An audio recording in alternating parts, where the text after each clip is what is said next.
무엇보다 이걸 하나하나 증명해내는 모든 과정이 사실 너무 비상식적인 일이기 때문에 대한민국에서 앞으로 똑같은 사고로 동일한 아픔을 또 과정을 겪지 않았으면 하는 마음. 2022년 12월 6일 우리 나이 68의 최모 씨는 자신의 차량을 운전해 손자 이도현 군을 집에 데려다 주던 중 앞서가던 차량을 들이받고 지하 통로에 추락하는 사고를 당하게 됩니다. 이른바 급발진 의심사고였죠. 12살 손자 이도현을 하나님 품으로 보낸 할머니입니다. 도현이는 학교에서도 인기가 많고 배려심이 많아 2학년 때부터 회장을 도맡아 하고 5학년 때는 전교 부회장도 했습니다. 죄책감이 들어 눈물로 밤을 지새우고 있습니다. 아들과 며느리는 한순간에 사랑하는 아들을 잃었으니 그 심정이 어떠할까요? 존경하는 재판장님, 저는 접촉사고 한 번 없었습니다. 급발진 사고는 누구에게나 일어날 수 있는 일입니다. 철저히 조사해 도연이와 같이 무고한 생명이 더 이상 희생되는 일이 없도록 진상을 규명해 주시길 바랍니다. 할머니가 몰던 차량에 손자가 사망했던 이른바 도현군 사건. 사건이 발생한 지 어느덧 1년하고도 7개월이 지났습니다. 피의자로 지목된 운전자 도현군의 할머니, 그리고 급발진 의심사고에 대한 재판부의 판단은 어땠을까요?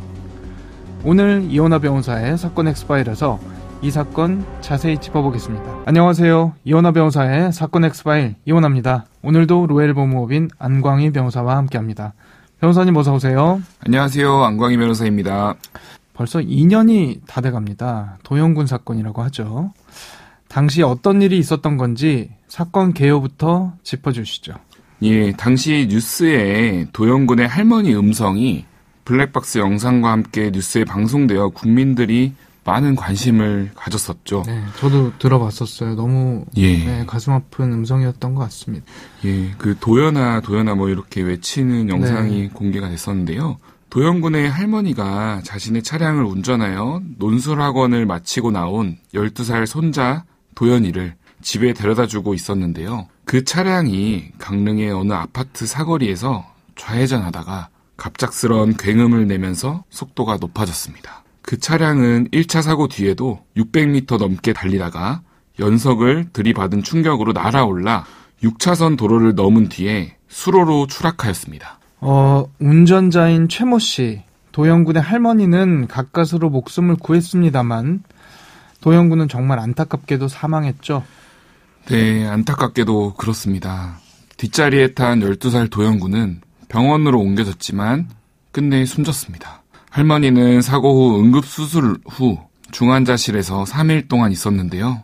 위중한 상태에서 가족들에게 손자의 상태를 물었었는데 가족들은 할머니에게 사망한 사실을 알리지 않았다고 합니다. 추후에 도현군의 사망 사실을 알려주었는데 아마 가족들은 위중한 상태에 할머니가 큰 충격을 받을 것으로 예상하여 추후에 알린 것으로 보입니다. 도대체 당시 어떤 일이 있었던 건지 운전자 그러니까 도현군의 할머니가 진술도 했을 거고요.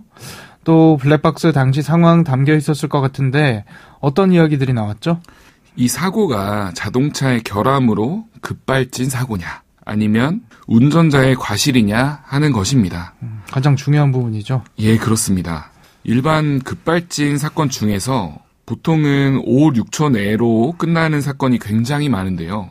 이 사건은 수십 초 내로 진행이 되고 각종 영상, 블랙박스라든지 자료가 공개되면서 논란이 상당히 많았던 사건이었습니다. 아무래도 강릉이라는 지역이 뭐 차가 많지도 않고 또 뭐 도로에 뭐 다른 이제 구조물이라든지 그런 것들이 많지 않았기 때문에 더 운전거리가 길어진 거 아닌가 그런 생각이 드는데 당시 할머니께서 워낙 익숙한 길이기도 했고 도현군 등하교를 시키면서 접촉사고 한 번 낸 적이 없다 이런 이야기도 하셨던 것 같거든요. 이 사건 더 마음 아픈 것이 할머님이 손자를 잃은 피해자의 유족이지만 사고를 낸 운전자이기 때문에 사건의 피해자이기도 하잖아요. 그렇습니다. 그리고 도현군의 아버지 같은 경우도 아들을 잃은 유족인과 동시에 자신의 어머니가 형사사건의 피의자가 된 그런 상황이잖아요. 일단 도현군 사망사건은 어떻게 되고 있는 겁니까? 기소가 되거나 했나요? 경찰은 도영군의 할머니를 교통사고 처리 특례법 위반, 치사 혐의로 입건했으나 2023년 10월경 무혐의로 불송치했습니다. 아, 그러면 경찰에서는 아무래도 급발진에 좀 더 무게를 두고 있었다, 이렇게 볼 수 있겠네요. 예, 그런 쪽으로 중점을 좀 둔 것 같고요. 경찰은 국과수 감정 결과가 실제 엔진을 구동해 검사한 결과가 아니라는 점에서 한계가 있다고 보고 할머니의 과실에 의한 사고임을 뒷받침할 자료로 하기에는 증거가 부족하다고 판단했습니다. 그런데 검찰은 사안의 실체적인 진실을 명확하게 하기 위해서는 할머니와 가족들이 민사소송에서 제출한 자료도 종합적으로 검토할 필요가 있다고 하면서 경찰에 재수사 요청을 하였습니다. 운전자 과실 없다, 경찰이 이렇게 결론 내렸는데 검찰에서는 아니다, 다시 재조사해라, 이렇게 나왔던 거잖아요. 그리고 그 이유 중 하나가 민사소송이라는 건데 어떤 민사소송이 진행 중인 겁니까? 운전자인 할머니와 가족들이 자동차 제조사를 상대로 7억 6천여만 원 상당의 손해배상을 청구한 사건입니다. 아무래도 이 가족들이 급발진 사고라고 생각을 하고 제조물에 문제가 있었다, 제조물 책임법을 이유로 한 민사소송을 건 것으로 보이긴 합니다. 애초에 국과수에서는 급발진 아니다, 이렇게 분석 내놨었죠?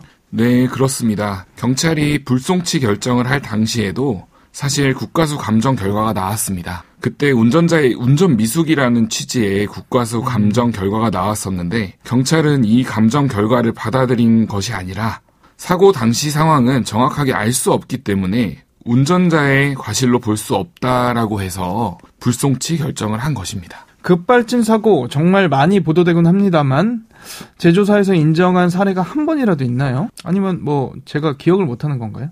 예, 급발진 사고로 인정된 경우는 단 한 건도 없었습니다. 그렇죠. 예, 그런데 이른바 2018년에 BMW 급발진 의혹 사망 사건이 있었는데요.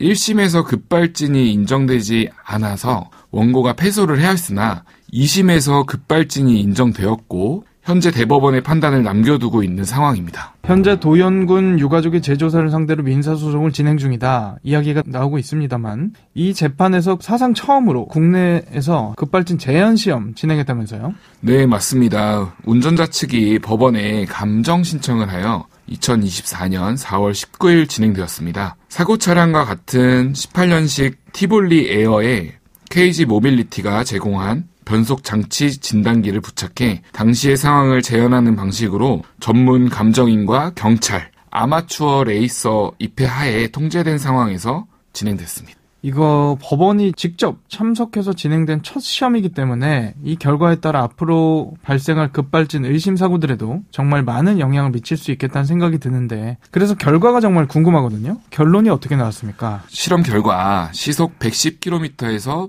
풀 악셀레이터를 5초 동안 밟자 135에서 140km가 책정됐습니다. 네.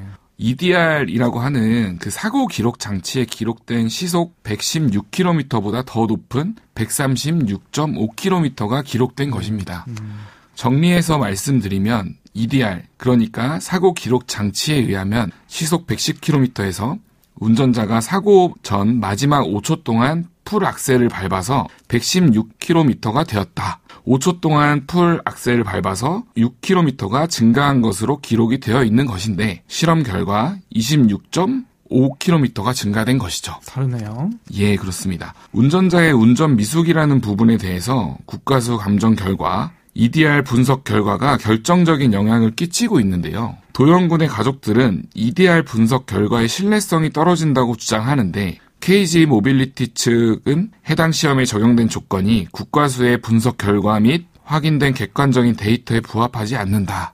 사고 장소와 전혀 다른 평지에 가까운 구간에서 시험이 이루어져 데이터 차이가 발생한 것이다. 이런 주장으로 반박하는 상황입니다. 다음 변론기일은 2024년 8월 13일 춘천지방법원 강릉지원에서 진행될 예정입니다. 근데 방금 말씀해 주셨던 실험 말고도 도연군 유족 측에서 또 따로 실시한 실험 결과들도 있는 모양이던데요. 예, 그렇습니다. 도영군의 유족들은 지난 5월 27일 강릉의 한 교회 주차장에서 당시 사고 차량의 AEB라고도 하죠. 자동 긴급 제동 장치 기능 재현 시험을 실시한 사실이 있습니다. 당시 사고 차량에서 전방 충돌 경고음이 울렸음에도 AEB가 작동하지 않은 건 결함에 해당한다는 사실을 입증하기 위한 사적 감정이었습니다. 제조사 측도 보안 감정을 신청해서 자동차 안전연구원 주행 시험장에서 주행 실험을 진행하고 국가수 사고 조사 보고서와 유사한 패턴을 보였다고 주장하는 것으로 보이는데 유족들은 본인들에게 통보 없이 실시되었다고 주장하면서 팽팽히 맞서고 있는 상황입니다. 그러면 지금 주장하는 게 급발진 말고도 긴급 제동장치가 제대로 작동하지 않았다는 두 가지 주장을 하고 있는 거네요. 대법원까지 아직 인정된 사례는 없다 말씀하셨는데 그동안 전문가들도 이건 급발진으로 의심된다 인정하는 사고들이 제법 많았거든요. 그때마다 여론도 제조사들이 책임을 피하는 것 아니냐 비판의 목소리도 나오곤 했는데 아마도 이 사건의 트리거가 된 것이 이른바 도연이법을 제정해야 한다 목소리가 커졌었죠. 네, 그렇습니다. 우선 도연이법의 뭔지를 살펴보면 도연이법은 제조물 책임법 일부 법률 개정안을 의미하는데요. 제조사가 결함이 없음을 입증하도록 하는 법안이었습니다. 지난 21대 국회에서는 입법례가 없으며 산업계에 미치는 영향이 크다는 이유로 결국 임기 종료와 함께 폐기되었습니다. 방금 말씀하신 그 제조물 책임법이 불법행위법에 대한 어떤 이제 특별법 같은 법인데 통상적으로 불법행위법은 주장을 하는 원고 측에서 불법행위 사실을 전부 입증을 하게 돼 있어요. 근데 제조물 책임법은 그 입증 책임의 일부를 좀 완화를 시킨 법이고 여기서 이제 도연이법이라 함은 더 나아가서 아예 입증 책임을 전환을 시켜서 피고 쪽에서 자신이 과실이 없다는 걸 또는 고의가 없다는 걸 입증해라 이런 쪽으로 개정을 하겠다는 건데 산업계랑은 당연히 팽팽히 맞설 수밖에 없는 상황이라고 보입니다. 22대 국회에서 이 문제 꼭 다시 다뤄야 한다. 도연군 아버지가 직접 나서서 대국민 호소 나섰더라고요. 네, 맞습니다. 올해 3월에 EU에서 소비자인 원고가 기술적 또는 과학적 복잡성으로 인해 제품의 결함과 인과관계를 입증하기가 과도하게 어려운 경우 결함과 인과관계를 추정해서 입증 책임을 소비자에서 제조사로 넘기는 조항이 신설되었습니다. 인과관계를 추정해서 사실상 입증 책임을 전환을 꾀하는 그런 조항이라고 봐야겠네요. 예, 그렇습니다. 도연군의 아버지는 이러한 EU 조항 신설에 따라 국내에서도 이를 반영한 제조물 책임법 개정이 꼭 필요하다고 강조하면서 청원을 하였습니다. 앞서 유럽연합 이야기도 살짝 나왔습니다만 다른 나라의 사례는 좀 어떻습니까? 우리나라와 달리 미국은 재판 과정에서 소비자 측의 요구에 따라 제조사는 차량에 결함이 없다는 걸 입증해야 하고 제조사가 입증하지 못하면 소비자에게 배상해야 합니다. 그리고 같은 차량에서 비슷한 사고가 빈번히 발생하는 경우 도로교통안전국 NHTSA라고 하죠. 도로교통안전국이 조사에 들어갑니다. 피해자가 사고 피해를 입증할 자료에 대한 접근성도 높습니다. 우리나라와 상당한 차이를 보이고 있습니다. 사건 엑스파일 오늘은 도연군의 가족을 한순간 풍비박산낸 급발진 의심사고 짚어봤습니다. 끝곡으로 토이의 너의 바다에 머무네 들려드리면서 이 시간 마치겠습니다. 여러분은 모두 변호받아 마땅한 사람들입니다. 사건 엑스파일 여러분 고맙습니다.